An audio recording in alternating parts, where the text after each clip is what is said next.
existence.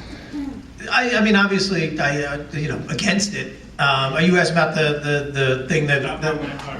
Yeah. I mean, that's a tricky one. I mean, quite honestly, I don't think that's going to pass. I mean, it's something has to be figured out, but that is not the answer. So. Someone back there before we do another person here in the front row.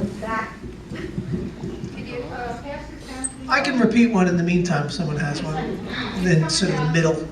There it is. Oh no, she's got it. Okay, where are you from? We got someone right here. Where the hell from? Hi. Where am I from? You're from Valley Stream. Valley Stream.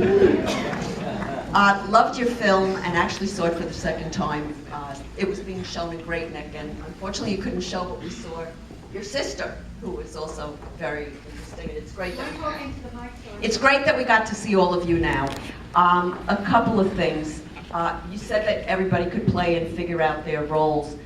How did Marsha's role start out first? Were you a bitch in the beginning, or did you evolve that? Not nearly as bitchy. Not nearly. No, I mean, Eddie sort of said he wanted her to be kind of prudish and kind of out there and annoying a little bit, but I sort of based her on one of my sisters in real life. Don't anybody print that. Because my whole family will know which sister I'm talking about.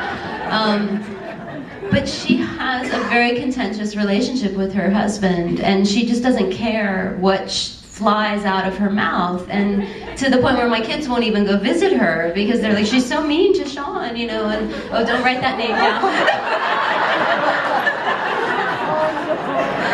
Your secret is safe.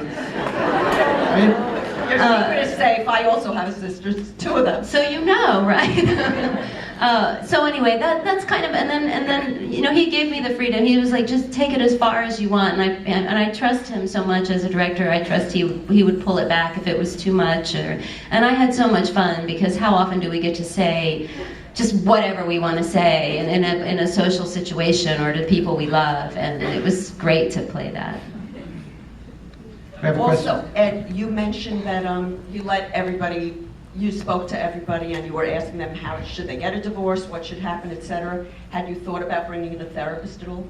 No, I didn't. Yeah, I mean, I probably should have, but no, maybe the next script. Well, you got a few back here, and actually. Are you a therapist? Yes. Okay. I often don't tell people because I don't want them to think I'm analyzing everything. But it was very interesting, and I like the issue that you brought up of trust and telling everything or not telling everything, which really can be carried to. Well, that was when I spoke to people. The two things that came up was people talked about like the little white lies and lies of omission. That, you know, be careful of those when you have too many of those. Well, if you're gonna lie about this and you get away with it, eventually you're gonna lie about that, and you're gonna lie about this. The other thing they said was nobody, you know, a couple people got divorced over like the big event, but they said most of it was just like the little tiny petty things that you should have mentioned 20 years ago, like, you know, the towels, and just like the weight of those things over the years like ended up breaking the relationships back. So that's why, you know, like that's why after that I was like, all right, I wanted to fill the film with all those little petty fights. So that was born out of talking to people. Great. We have someone right up